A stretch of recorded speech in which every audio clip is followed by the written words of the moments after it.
Radio Air. Radio Air présente VIP, l'invité de la rédaction.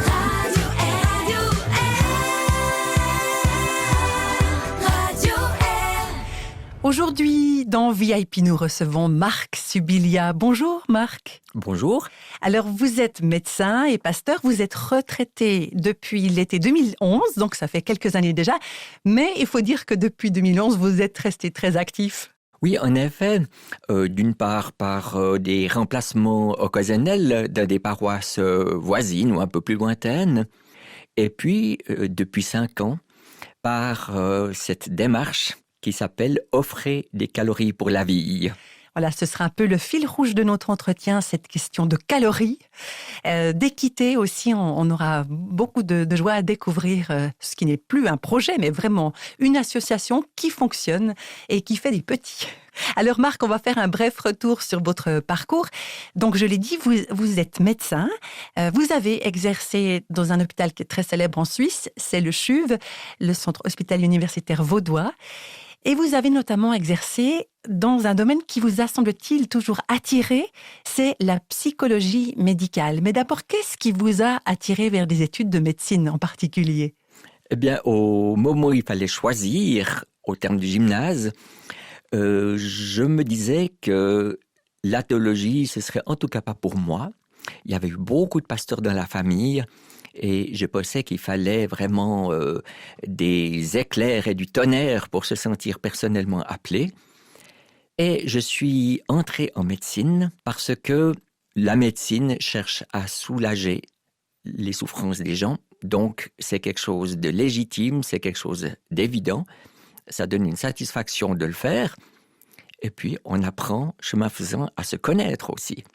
Et ça, c'est toujours intéressant. Donc, la question de se connaître soi-même, mais aussi de connaître l'être humain dans son ensemble, que ce n'est pas juste une machine, entre guillemets, qu'il faut soigner, mais ce domaine justement de la psychologie médicale, c'est quelque chose qui vous a particulièrement passionné ? Alors tout à fait, ça a été un peu un fil rouge dans mon activité. L'homme n'est pas tronçonnable, d'un côté le corps, d'un côté l'aspect psychique, et puis la spiritualité, on la met où ? C'est cet ensemble que forme l'être humain qui m'intéresse, et aussi de voir le retentissement de la vie spirituelle sur la vie psychique, de la vie psychique sur la vie somatique, et tout ceci forme un tout qui est complexe, mais qui est aussi source d'émerveillement. Et il y a eu un moment donné où vous avez bifurqué, quoi qu'il y a aussi là une sorte de suite logique dans votre parcours, Marc, c'est qu'à un moment donné, vous avez poursuivi des études de théologie après avoir exercé la médecine pendant plusieurs années et que vous êtes devenu ensuite pasteur à l'âge de 40 ans. Mais qu'est-ce qui a fait qu'à un moment donné, vous preniez cette décision ? Ça n'est pas venu d'un jour à l'autre parce que quand j'étais dans les couloirs de l'hôpital avec un bip à la poche, on réagit à chaque appel, tout peut être urgent et les questions de fond, on peut les évacuer pour un certain temps. Mais c'est précisément dans la dernière activité que j'ai vécue comme médecin assistant en psychologie médicale que je me trouvais en face de personnes qui exprimaient leur souffrance. Et moi-même, je n'avais qu'un bloc de papier et un crayon. Et au fond, je recevais frontalement les interrogations des patients. Au fond, ils me disaient de 1000 manières, la vie pour moi n'a pas de sens, je ne m'aime pas, personne ne m'aime, à quoi bon continuer ? Et la question du sens est revenue en force. Et à un moment donné, j'ai reçu, je dirais comme un cadeau, parce que c'est pas quelque chose que je pouvais obtenir par la méthode Coué, j'ai reçu comme un cadeau une joie libre ou une liberté joyeuse. Les deux choses allant vraiment de pair. Et je me suis dit, mais alors, si c'est un cadeau, j'ai envie de découvrir, mais d'où vient ce cadeau ? Et de découvrir comment Dieu se présente à travers la personne de Jésus-Christ Et là, on ne se refait pas, de même que j'avais l'œil dans le microscope pour regarder le détail des choses, eh bien, il fallait aller dans l'Ancien Testament, dans le Nouveau Testament, pour aller au-delà des préjugés, des images toutes faites, des clichés. Et ça a été une source d'émerveillement. Alors, l'émerveillement, on va prendre le temps d'une chanson pour s'émerveiller et on sort. Ce matin dans VIP, vraiment intéressante personne, c'est Marc Subilia, médecin et pasteur que nous recevons. Ça fait un petit moment qu'on est ensemble. On va maintenant parler de la naissance de cette association appelée Des Calories pour la Vie, une association que vous avez fondée en 2015. Alors, il y a un peu cette notion de rétablir l'équilibre entre ceux qui ont trop et ceux qui n'ont rien, et ceci particulièrement au niveau des calories. Alors, Des Calories pour la Vie, comment est née cette association en fait ? L'idée a germé au fil du temps. Je me trouvais il y a quelques années en vacances, au bord de la mer. J'ai pris un crayon et un papier et j'ai tâché de mettre un peu d'ordre dans tout ce qui m'habitait depuis longtemps. Comme médecin, j'ai été souvent confronté à la souffrance des personnes qui étaient très fortement en surpoids. On sait que ça provoque toutes sortes de maladies, diabète, hypertension artérielle, accidents cardiovasculaires, etc. Et actuellement, eh bien, c'est un problème qui touche la moitié des Suisses. Et plus tard, j'ai été davantage sensibilisé comme pasteur à ceux qui souffraient du manque de calories. Et je me disais, mais au fond, il y a ceux qui souffrent parce qu'ils en ont trop, ceux qui souffrent parce qu'ils n'en ont pas assez. Est-ce qu'on ne pourrait pas imaginer une manière de rééquilibrer un tout petit peu les choses ? Il fallait que ce soit une démarche simple, vite comprise et vite transmise. Et ce qui m'est apparu à un moment donné, c'est que si on pouvait proposer quelque chose qui n'oblige pas à sortir un seul franc de plus que d'habitude de son porte-monnaie, eh bien, ça pourrait vraiment permettre à la motivation de tenir dans la durée. Et alors, la proposition est extrêmement simple, c'est d'inviter les personnes à renoncer à un repas par semaine, et de préférence un souper. Parce que c'est le soir qu'on s'arrête réellement pour manger, que si on est plusieurs sous le même toit, on peut parler de ce que l'on vit, et que c'est aussi une expérience d'aller se coucher sans souper. Et il y a une raison aussi médicale là derrière, c'est ce que c'est plus favorable pour le corps ? Alors effectivement, la sagesse populaire le disait depuis longtemps.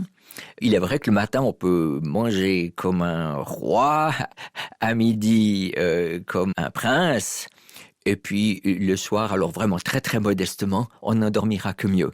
Des études récentes montrent que, à quantité de calories semblables, un groupe de personnes qui a pris ces calories essentiellement le matin, vis-à-vis d'un groupe de personnes qui a pris ces calories essentiellement le soir, le groupe du matin aura une balance beaucoup plus optimiste que le groupe du soir qui aura un poids plus important. Donc, renoncer à un souper par semaine pour offrir les sous ainsi économisés pour lutter contre la faim.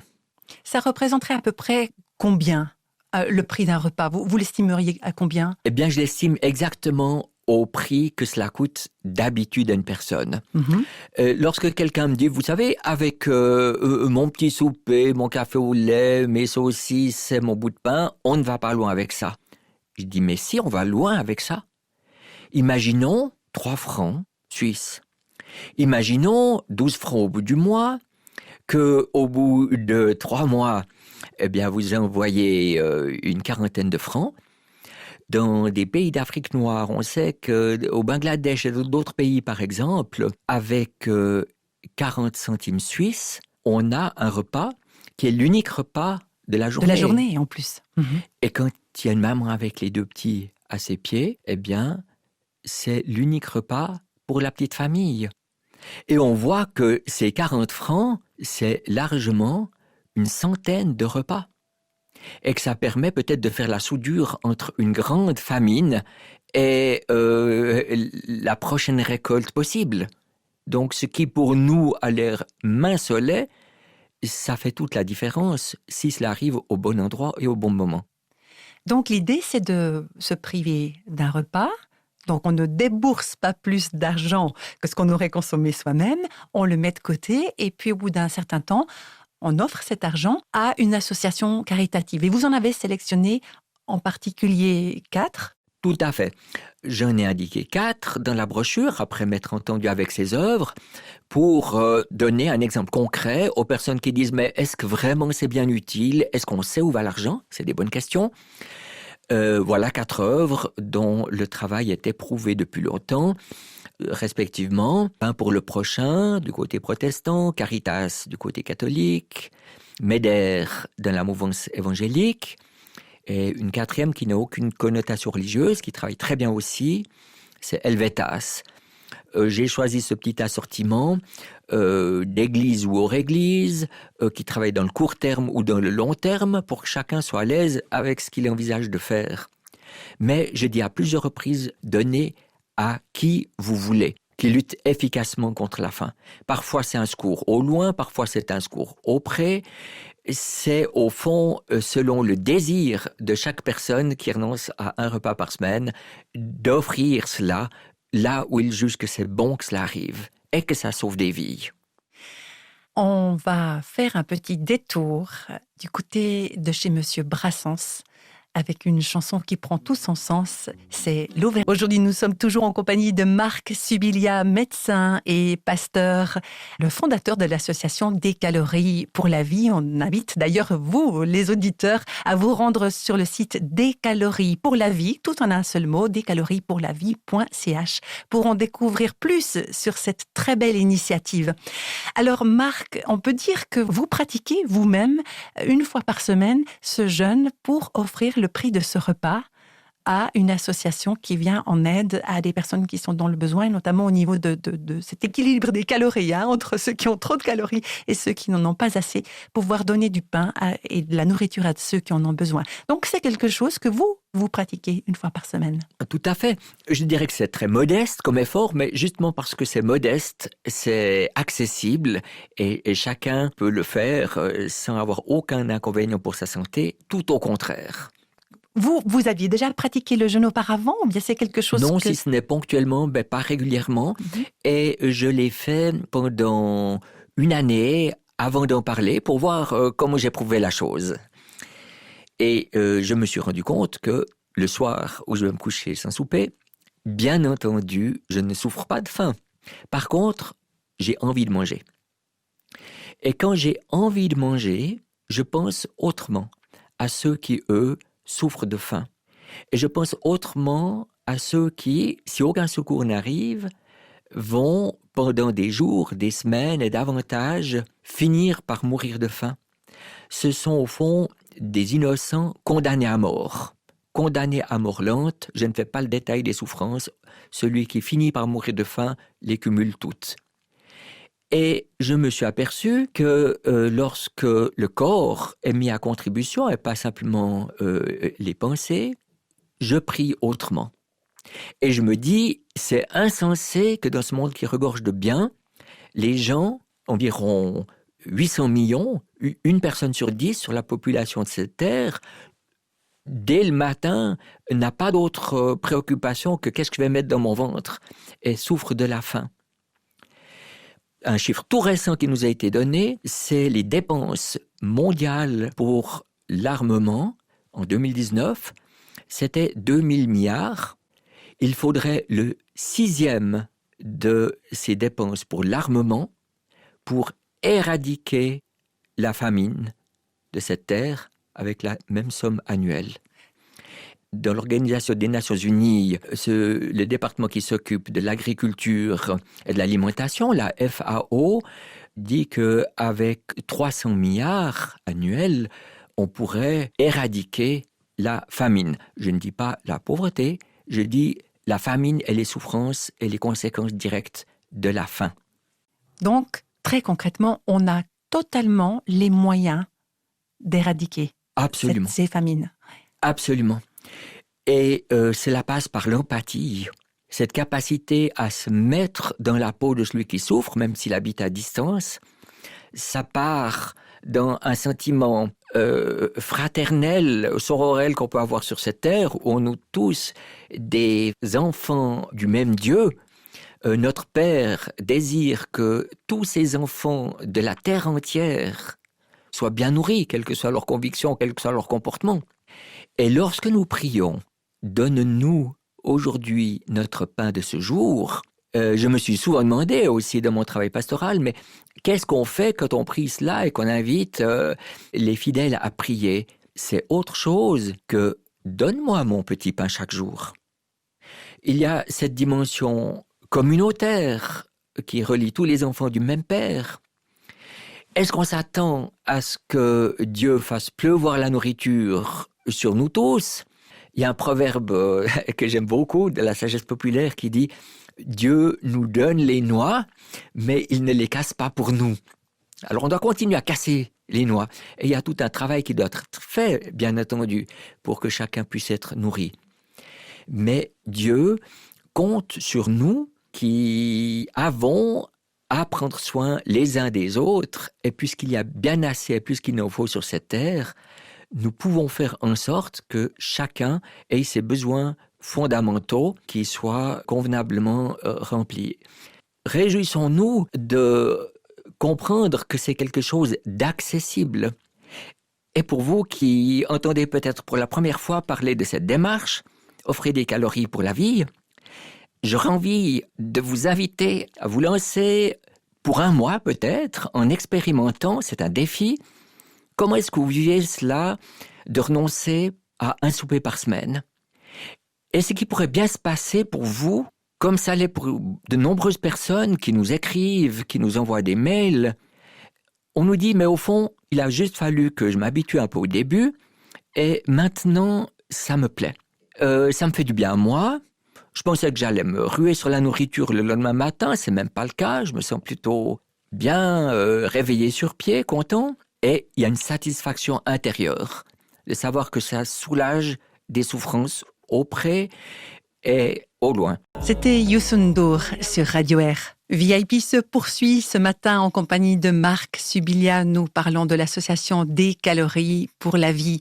Alors Marc, vous avez déjà donné des éléments de réponse à une question qu'on peut se poser, mais pourquoi ça passe par cette démarche où on se prive d'un repas, cette démarche du jeûne? Est-ce qu'on ne pourrait pas donner directement à des associations qui luttent contre la faim ici et ailleurs sans passer par cette expérience de jeûne? Au fond, ce qui est proposé, ce n'est pas une collecte de plus. Les collectes, on en est saturé, on en reçoit tous les jours de 1000 manières, des demandes pour des collectes. Et puis, nos porte-monnaies ne sont pas non plus sans fin. Ce qui est différent ici, c'est que lorsqu'on entre dans cette démarche, qu'on offre de sa nourriture nécessaire à sa vie, on se rend proche de celui qui, au loin ou auprès, est en train de souffrir par manque de nourriture. On ne se donne pas bonne conscience en faisant un petit versement. On se dit, je découvre que dans un monde qui nous dit que le malheur des uns fait le bonheur des autres, je découvre que je fais mon bonheur en évitant un tout petit peu de ce qui est superflu pour faire le bonheur d'autrui en diminuant ses souffrances. Et lorsqu'on sait les excès de nourriture et tout ce que ça entraîne chez nous, lorsqu'on sait tout le gaspille, parce qu'au fond, on n'a pas besoin de manger tout ce qu'on achète et parfois on s'empresse de jeter pour des motifs futiles, on a davantage de respect vis-à-vis d'autrui et vis-à-vis de soi et vis-à-vis de la nourriture. Et au fond, cette mise en œuvre très concrète et extrêmement simple donne un sentiment de bonheur intérieur et je suis très heureux de voir que ça tient dans la durée. Qu'est-ce qui fait vivre la démarche? C'est les personnes qui vont sur le site et soit commandent des brochures pour en passer plus loin, soit se lancent pour un mois ou plus, ou en parlent dans la famille. Il y a des familles où le père et la fille n'étaient pas spécialement intéressés et où la mère et le fils se sont inscrits, puis ils discutent entre eux. Il y a des familles où c'est les enfants qui en ont parlé aux parents. A priori, les parents trouvaient que l'idée n'était pas très folichonne, mais comme c'est les ados qui en ont parlé parce que leurs copains leur en avaient parlé, ils se sont dit, on va suivre tout de même. Il y a d'autres exemples. Une famille où il y a plusieurs jeunes enfants, et la mère de famille dit, on aimerait bien les initier à ça, mais c'est quand même difficile, on a essayé. Et ils grignotent tout l'après-midi. Et alors, ce qu'on a trouvé, c'est qu'on leur fait du riz nature et de l'eau. Je dis, puis comment est-ce qu'ils supportent ça? Ah, ils se réjouissent, parce que c'est vite préparé, c'est vite mangé, et c'est le soir de la semaine où on fait des jeux et où on se raconte des histoires, tous ensemble. Donc ça crée un événement familial en fait. Absolument. Mhm. Donc si on n'a pas de famille, on peut aussi vivre ce temps de jeûne de façon plus intérieure, plus réfléchie. Oui. Et puis avec une famille, on peut partager d'autres moments qui sont significatifs. Et quelqu'un aussi. qui est seul a mis en face de lui une photo qui lui parlait. Pour se souvenir que la nourriture auquel cette personne renonçait, elle n'était pas quelque part un ciel et terre, elle était destinée à quelqu'un. Quelqu'un me disait, moi j'ai acheté un petit cochon, et je le mets devant mon assiette vide. Donc en forme de tirelire, pas un vrai petit cochon. Pas un vrai petit cochon, une tirelire, et je mets mes petits sous là-dedans. Et quand le petit cochon sera plein, je verrai à qui je veux l'offrir. Je réfléchis encore et j'aime bien y réfléchir. Et ça me motive aussi de savoir que c'est de semaine en semaine quelque chose qui devient consistant. Eh bien, merci beaucoup, Marc, pour ce moment qu'on a eu autour du micro pour parler des calories pour la vie, aussi parler de ce parcours de vie qui vous est propre. C'est aussi quelque chose que vous avez résumé, sauf erreur, dans un petit ouvrage paru aux éditions Ouverture, un petit livre qui s'intitule « Où vont tes pas ?» Et ça raconte un petit peu votre trajectoire. Est-ce qu'on pourrait juste résumer les choses comme ça? Tout à fait. Ça mentionne peut-être aussi ce déclic qui s'est produit lorsque j'ai été touché en plein cœur par une parole biblique que je connaissais de longue date. C'est cette parole de Jésus en réponse à ses disciples qui se demandent mais comment est-ce qu'on va pouvoir nourrir cette foule immense qui t'écoute Jésus depuis des heures, le soleil décline à l'horizon, il n'y a rien à manger aux alentours, ils ont faim et puis naturellement ils s'attendent à ce que Jésus donne la réponse, le maître, comme toujours. Jésus leur dit, donnez-leur vous-même à manger. Ce n'est pas un souhait, une possibilité, c'est impératif. Eh bien, notre Seigneur ressuscité continue de faire entendre à nos cœurs, à nos oreilles, donnez-leur vous-même à manger. Et la confiance que nous pouvons avoir, et c'est ce qui se passe avec les calories pour la vie aussi, c'est que le petit peu qui est mis librement, joyeusement à sa disposition, il le multiplie actuellement toujours au-delà de tout ce qu'on peut prévoir, au-delà de tout ce qu'on peut imaginer. Alors relevez le défi. Bonne suite pour chacune et chacun de vous. Merci beaucoup, Marc. Merci.